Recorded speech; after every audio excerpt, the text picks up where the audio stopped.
I came back from Mom's memorial, held in the same house I grew up in. My daughter Lily was 8, curious and soft-spoken, the kind of kid who always asked permission before touching anything. That night, after the service, she lay curled on a makeshift mattress in the corner of the living room. I was folding her sweater, watching the hallway where my old bedroom used to be, when she whispered, "They denied your room." I turned. She wasn't looking at me, just tracing the edge of her blanket. "Grandma said it's not yours anymore." I tucked her in. I didn't respond. I didn't ask again. I just sat beside her and listened to the murmur of voices from the kitchen, the laughter of people who still had rooms in this house. That room used to be lavender. I painted it myself when I was 13, carefully taping the edges with painter's tape, mixing the color from 2 leftover buckets in the garage. I lived in that room through Mom's chemotherapy, through every late-night phone call when Dad got sick, through every family fight no one dared to call a fight. After college, I came home for a while and slept on that same bed, smaller than I remembered, but still mine. I brought groceries, fixed the leaking faucet, even set up a payment plan when the roof caved in during the storm of 2008. No one asked me to. They just let me. When I got pregnant with Lily, unmarried and 29, it was that room I returned to. I paid rent. I made dinner. I took Mom to her appointments when the cancer came back, stage 2 this time. They called me responsible. What they meant was available. When Mom got better, I moved out to a small apartment 2 towns over, closer to Lily's school. I still visited, still paid for the Wi-Fi, still picked up prescriptions, still showed up for every holiday and brought the desserts everyone forgot to assign. And somehow, in the slow erosion of ownership that comes with time and convenience, my room stopped being my room. At the memorial, I asked quietly if I could put Lily in there for the night. "It's just for a few hours," I said. My sister Rachel looked surprised. "Oh, that's Mia's playroom now." Mia is her youngest, 4 years old, prone to tantrums and glitter explosions. "There's no bed in there anymore," Rachel added, like that settled it. "But there's space in the den if you need." So the den it was. The den, with its leather couch and a view of the driveway, that's where we set up the mattress. That's where I overheard my aunt asking Rachel, "Where's Anna staying?" And Rachel replying, "Oh, she's fine. She just needed somewhere for the kid." Like I was an afterthought, like Lily was a guest. The house smelled the same, lemons and laundry detergent, but the energy had shifted. Pictures of Rachel's family lined the hallway, beach trips, school plays, matching pajamas. Not a single photo of me or Lily. I didn't expect a shrine, but I didn't expect erasure either. Later that night, I found a small plastic bin under the hallway table labeled Anna's Stuff. Inside, an old yearbook, a broken necklace, and the lavender pillowcase I'd stitched my initials into when I was 16. That was all. I held the pillowcase for a long time. "They denied your room." Lily's words kept echoing. She didn't say it with judgment or sadness, just quiet recognition. She saw what I hadn't let myself see for years, that I no longer belonged here. At 2:17 a.m., I woke to the sound of her whisper again. "Mom?" She was sitting up, eyes wide. "Did you live here when you were little?" I nodded. "Then why do they talk like we're visitors?" I didn't have an answer. I just reached for her hand and squeezed. It wasn't anger I felt. Not yet. It was something colder, something quieter, like standing outside a house with the lights on, watching everyone you love eat dinner without noticing you're at the window. The next morning, I made coffee in the kitchen and listened to Rachel talk about Mia's piano recital. No one asked where Lily had slept. No one mentioned the den. That afternoon, we left early. I told them we had a doctor's appointment back in the city. No one protested. No one followed us to the car. Lily asked if we'd come back for Thanksgiving. I said, "We'll see." But I already knew the answer. On the drive home, Lily dozed off in the back seat, head resting against the window, a soft line of drool on her sleeve. I kept one hand on the wheel and the other tight around the thermos of gas station coffee I hadn't touched. Outside, the sky hung low and flat, the color of damp wool. I turned off the radio. Silence felt more honest. It had been years since I let myself think about that house as mine. Not because I didn't love it, God. I did. But because loving something that doesn't love you back eventually turns masochistic. Still, there had been a time when it felt like home. Back when I was 18, scraping through community college and picking up weekend shifts at the diner, I'd come home to that lavender room and feel like I had a center, like I was tethered, Even when Mom got sick, even when Dad lost his job, and the mortgage bill became a monthly war, I stayed. I stayed because that's what the oldest daughter does. I used to drive Mom to her radiation appointments at 6 a.m., packed a cooler with crackers and ginger ale, stayed in the waiting room grading papers or writing lesson plans for the preschool where I volunteered. I bathed her when she couldn't lift her arms, changed her dressings, massaged her calves when they cramped from the meds. When Rachel said hospitals scared her, I didn't flinch. I just showed up, every single time. When Lily was born, we stayed in that house for nearly 4 months while I recovered. Mom couldn't lift the baby, but she sat beside me during those endless nights when Lily wouldn't latch or cried until dawn. I'd rock her in that lavender room, back and forth, wondering if I was doing anything right. I wasn't earning much, just tutoring, working weekends at the after-school program, but I still pitched in. Paid for groceries, repaired the AC unit, covered the car insurance when Dad's coverage lapsed. There was no ceremony to it. No thank you. Just another month where the fridge stayed full, the bills got paid, and I remained quietly essential. Rachel, meanwhile, was planning weddings and baby moons. Her husband Derek worked in real estate, which gave her just enough gloss to play the role of the family's golden girl. When she got pregnant, Mom cried. Finally, she said, a grandbaby with a proper family. I was standing in the doorway when she said it. Lily was 4. I told myself it didn't matter, that I was used to being the silent one, the helper, the problem solver. I told myself it was enough that Lily had a roof and clean clothes and a mother who would never abandon her. But over time, it started to erode me. Tiny moments. Like when Rachel hosted Mom's 65th birthday and forgot to include me in the group text. Or when Dad told a neighbor Lily was Anna's kid from a tough time, as if she'd been some mistake I was still apologizing for. I still remember the day I signed over partial access to my savings account so they could refinance the mortgage after Dad's second surgery. It's temporary, Mom said. We'll fix it once the market settles. That was 7 years ago. The account's still active, still draining 10% of my check every month. I never asked for it back. Didn't want to be the one who made things awkward. But last month, something cracked. Lily needed new glasses. Her prescription had changed, and I didn't want her squinting through secondhand lenses anymore. I checked my account, did the math, and realized I couldn't afford the copay without skipping the heating bill.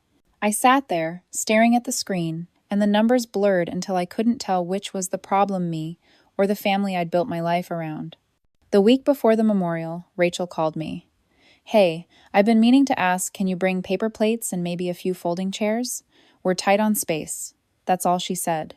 Not, how are you holding up? Not, do you want to speak? Just, plates and chairs. Now, as the road stretched out before me, I kept thinking of Lily's voice, soft in the dark. They denied your room. I remembered her sitting on that mattress in the den, her little fingers tugging at the blanket, trying to make sense of a rejection. I hadn't even had the words to explain. Back at our apartment, I carried her in, still asleep, laid her on the bed and brushed the hair from her eyes. I made tea. I sat at the kitchen table and opened my laptop. I pulled up the shared bank account I hadn't touched in months, the one still paying the electric bill for a house I wasn't welcome in. I hovered over the Remove Auto Transfer button. My finger twitched. Then I clicked. 3 days later, I got a call from the bank. I was in the middle of prepping materials for my students when the unknown number popped up. I almost let it ring out, but something nudged me. This is Anna, I answered, cradling the phone between shoulder and cheek. The voice on the other end was polite, clipped. A fraud specialist. She asked if I had recently submitted a mortgage hardship request on the house at Elmwood Drive. My breath caught. No, I said, steady but cold. I haven't lived there in years. There was a pause. We received a signed request, she said, with your name, social security number, and signature. That was the moment everything sharpened. I didn't yell. I didn't panic. I asked for a copy. She emailed it while we were still on the call. I opened the file and stared. It was my name, all right. My social security number.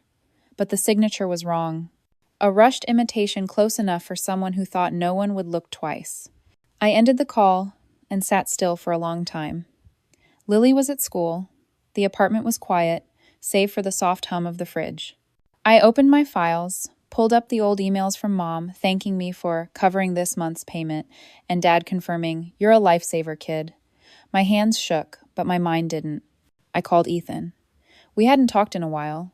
He was a friend from my early teaching years, now an attorney with a specialization in housing law. He picked up after 2 rings. "Hey, stranger," he said. "Still changing lives, one sticky-fingered kindergartner at a time?" I didn't laugh. "Ethan," I said, "someone forged my signature to file mortgage relief on the house."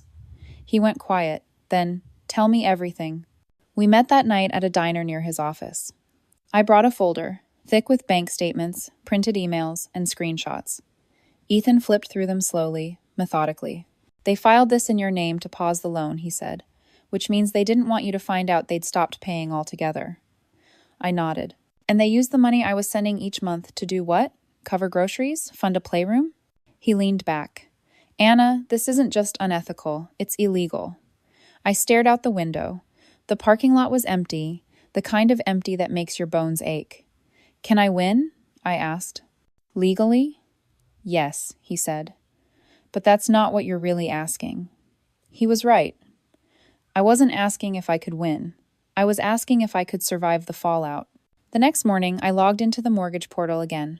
There it was, a formal pause on the account marked "Temporary Hardship, Approved, Filed 6 weeks ago, Effective until January." I scrolled further. No payments recorded for 3 months prior. The home I had worked so hard to keep afloat was being quietly siphoned from under me. I opened another tab. My daughter's college savings account. Balance, $1,731.42. I'd meant to contribute more last month, but the utility bill had spiked, and groceries had eaten through the rest. All this time, I thought I was treading water. Turns out, someone else had tied cinder blocks to my ankles. I called my mother. She didn't pick up. I called again. Voicemail. I didn't leave a message. I sent a single text. "We need to talk urgently." 10 minutes later, Rachel called. "Hey, I heard you were asking about the house." Her voice was syrupy. I didn't reply. "If this is about the mortgage thing, it's all sorted," she continued. "It was just easier to file under your name, you know? You were already listed." I held the phone away from my ear for a moment, then, "You forged my name." "Oh, don't be dramatic," she said. "It's not like you're using it.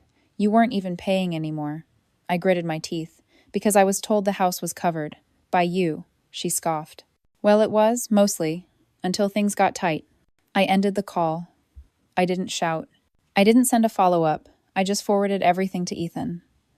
Later that evening, I sat Lily down and told her we'd be making some changes. "Nothing bad," I said, "but it's time we built something that no one else gets to touch." She nodded, more serious than any 8-year-old should be. "Does this mean we won't go to Grandma's again?" she asked. I hesitated.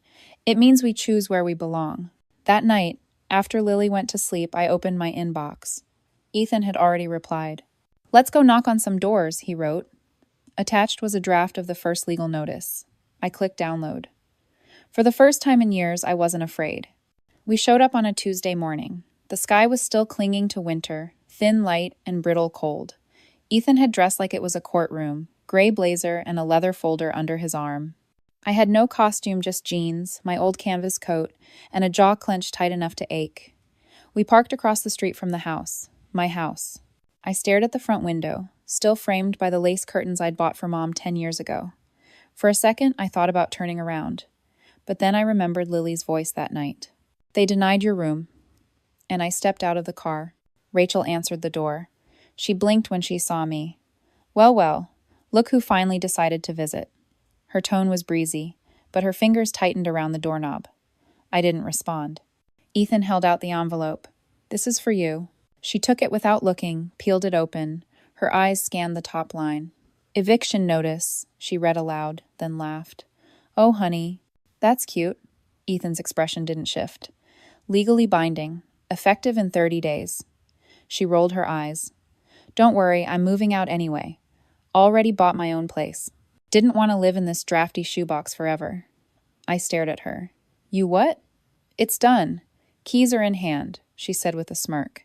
"Thought I'd treat myself for Christmas." Oh. That's when I noticed the boxes, lined up along the hallway, half the house already packed. And then I saw them my parents in the kitchen, wrapping dishes in newspaper. Dad polishing silverware like he was preparing for a dinner party. "What's going on?" I asked. "You're all here?" "We're helping her move," Mom said, like it was the most normal thing in the world. "I'm sorry. I said slowly.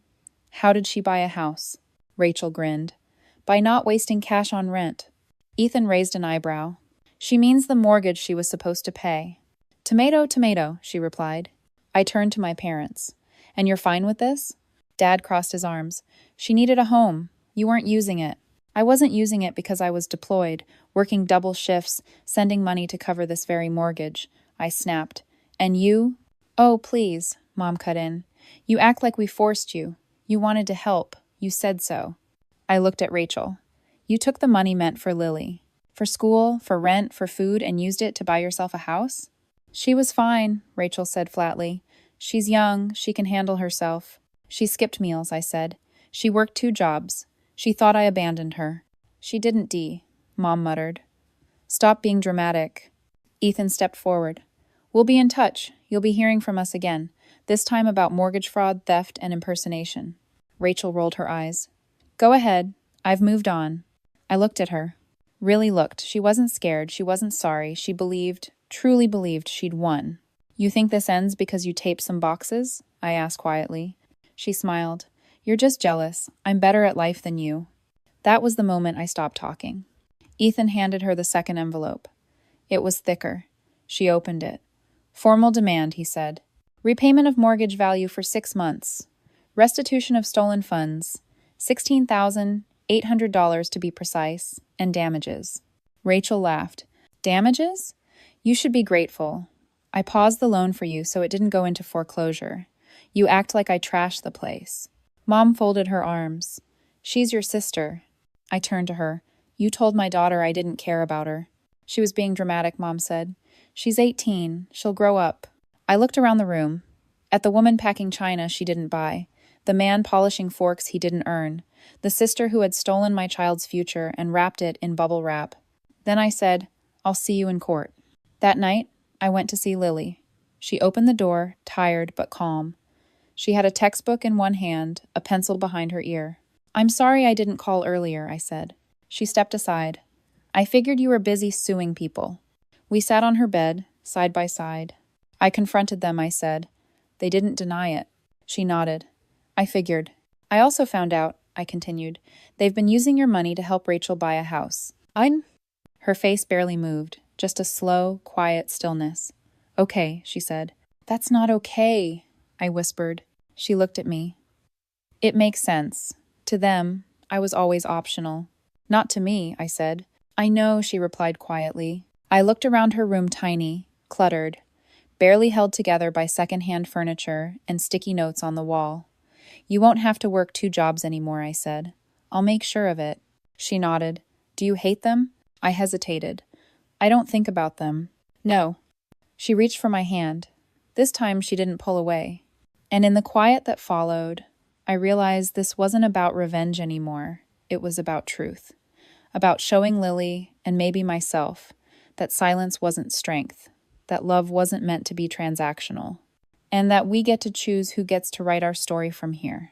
The court papers went out the following week. Certified mail, return receipt requested. I didn't text them. I didn't call. I didn't explain.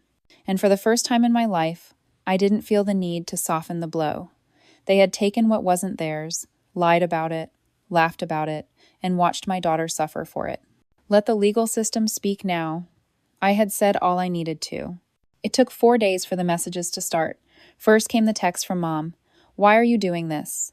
This is going too far. We're family. I didn't reply. Then the calls. My phone rang 5 times in one morning, all from different numbers. Rachel left a voicemail. You can't be serious. You're going to ruin everything over some misunderstanding? She didn't even try to deny it. She just sounded annoyed. By the weekend, the group chat came back to life, the one I'd been silently removed from months ago.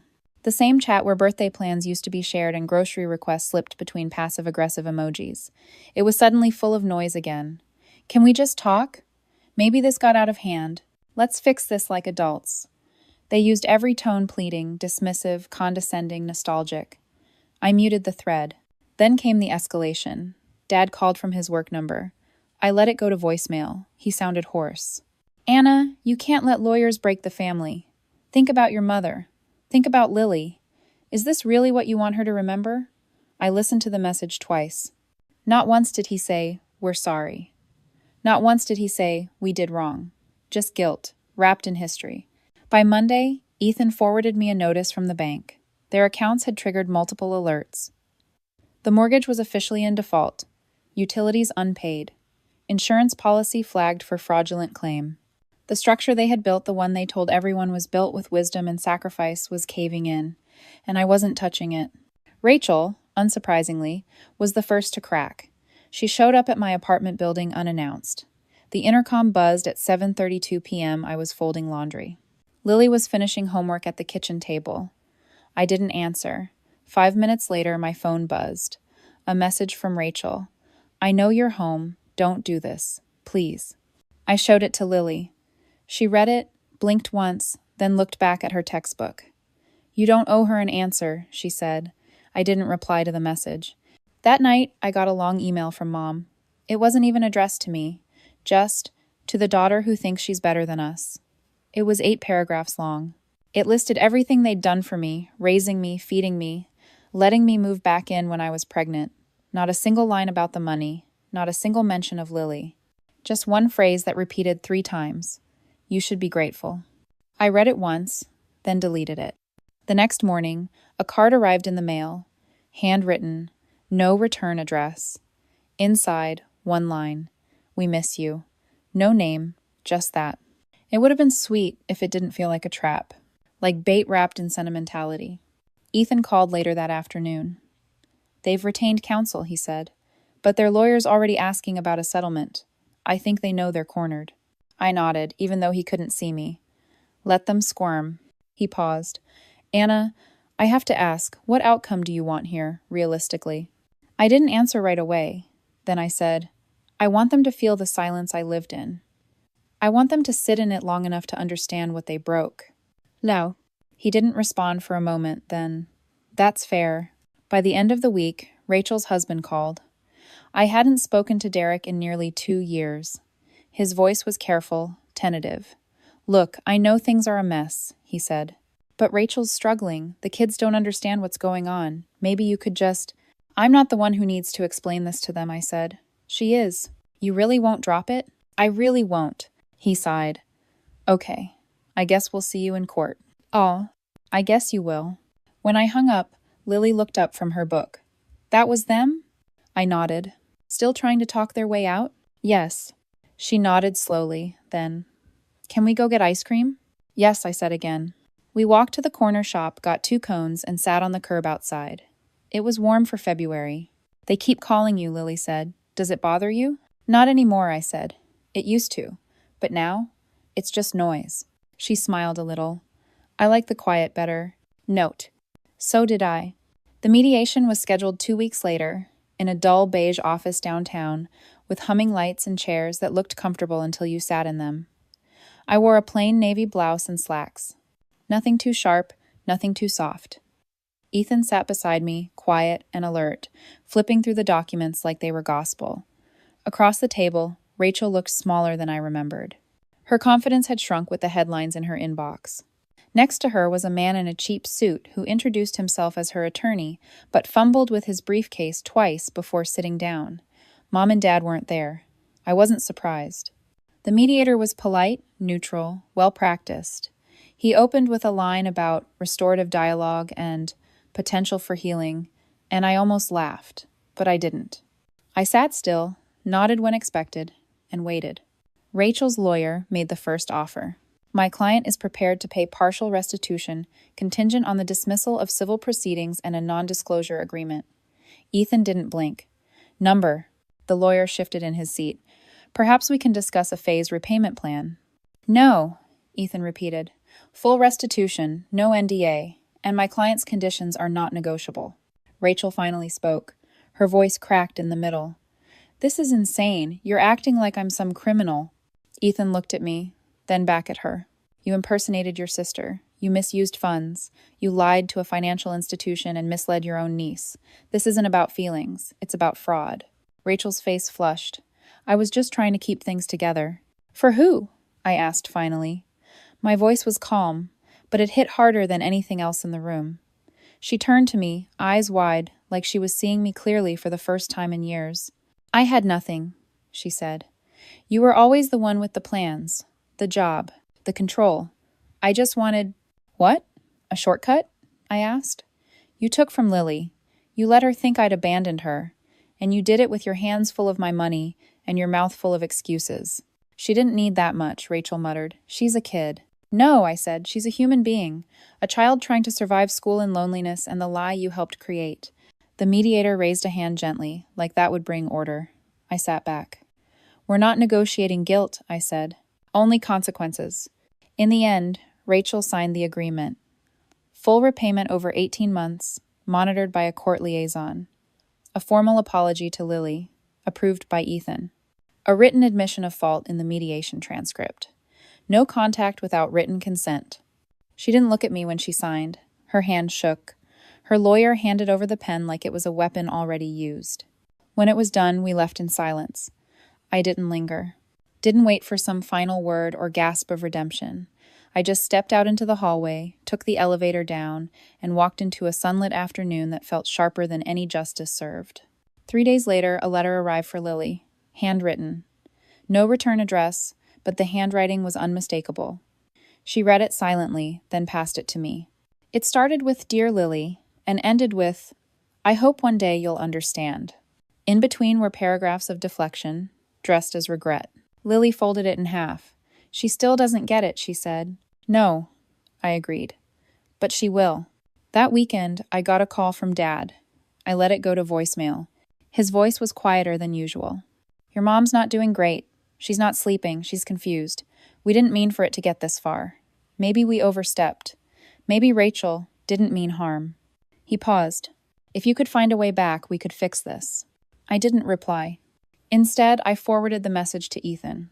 Let the system handle what I no longer carried. I wasn't angry anymore. I wasn't chasing remorse. I had proof now of what happened, of what was taken, of what I would never allow again. That night, I made dinner with Lily. Simple pasta, garlic bread. We ate on the balcony, the city humming beneath us. She was laughing about something in class when my phone lit up again. Another number I didn't recognize. I let it ring. Lily glanced over. "Still them?" "Maybe," I said. "Are you going to answer?" I twirled a strand of spaghetti on my fork. Number. And that silence, that choice, felt louder than anything I could have said. It was spring by the time everything settled. The lawsuits were done. The payments had begun. The house was sold, stripped of furniture and memory, and handed off to a couple in their early 40s with 2 rescue dogs and a passion for composting. Ethan sent me the final documents in a tidy folder, labeled Complete, Restitution, and Release. I saved it to a new drive on my computer. Then I made dinner, just like any other day. That night, I brewed coffee slowly. For the first time in years, I didn't check my bank app while it brewed. The rent was paid, the fridge was full. Lily's tuition for her summer science camp had gone through with no warning flags. I lit a candle, eucalyptus and cedarwood, something clean. I didn't light it for grief, just for stillness. Lily was in her room, video calling a friend. Her laugh was lighter these days, softer but not smaller, like she wasn't worried about being interrupted or watched or judged. We had settled into a life with fewer people and more peace. The invitation arrived a week later, plain envelope. My name and handwriting I hadn't seen in months, no return address. I opened it slowly. Inside was a card. "You are invited to a remembrance service for Carol Bennett." My mother. Scheduled for a Sunday in June, hosted at a small church on the outskirts of the city. There was no note, just the time, the location, and the name. I sat with it for a while. Outside, the street was quiet. Some neighbor kids were riding bikes. A dog barked once, far away. I didn't cry. I didn't feel much of anything, just an old ache, dull at the edges, like pressing a bruise that used to hurt. I didn't call anyone to confirm the news. I didn't ask how she died. I didn't text Rachel. I didn't check the obituary. Instead, I made a list. Groceries. Lily's book fair. A new bath mat. I added donate old jackets and call auto shop. I let the invitation sit on the counter, not pinned, not hidden, just there. 2 days before the service, Lily saw it. She picked it up, turned it over. "You going?" "No," I said. She nodded. "Want me to toss it?" Not yet. She left it there. That Sunday, while they gathered in pews and recited softened versions of a life I once lived in the cracks of, I planted herbs on the balcony: basil, thyme, mint. Lily sat beside me, sipping lemonade, sunlight on her face. We didn't talk about her. We didn't pretend she was someone else. We just let her memory drift away without ceremony. Around noon, I took the invitation and folded it once, cleanly. I didn't rip it, I didn't frame it, I placed it in the bottom drawer of my desk, under an envelope of old receipts and a broken pen. That night, I washed the dishes slowly. Lily was sketching at the table, a charcoal outline of a mountain against a sky she hadn't colored in yet. When I dried my hands, she looked up. "Do you think people ever change?" I thought for a moment. "I think people can, but most don't." She nodded, satisfied. She wasn't asking about them, she was asking about us. A few days later, I visited the community center near our building. They had posted a notice for volunteers mentorship for teens aging out of foster care. I signed up for Thursday evenings. Not because I had something to prove, but because I had space now. Space to give, without being taken from. At the first session, a girl named Nia asked me, "What do you do when your family just stops seeing you?" I didn't give her a speech. I just said, "You remember who you were before they decided what you were worth." She didn't say anything back, but she smiled, like something had shifted. That night, I walked home under a soft rain. Not heavy, just enough to remind me I was alive. Back at the apartment, Lily had fallen asleep on the couch, her sketchbook open beside her. The mountain was colored in now, deep blues and rust reds, the sky still blank. I covered her with a blanket and sat beside her, letting the quiet stretch long. I thought of the house, the lavender walls, the long nights, the sacrifices made in silence. I thought of my mother's voice, saying things that felt like facts. "You're too sensitive, you always overreact. You'll understand when you're older." And I realized something. I was older now, and I understood. I didn't walk away to hurt them. I walked away to find peace. And I stayed there.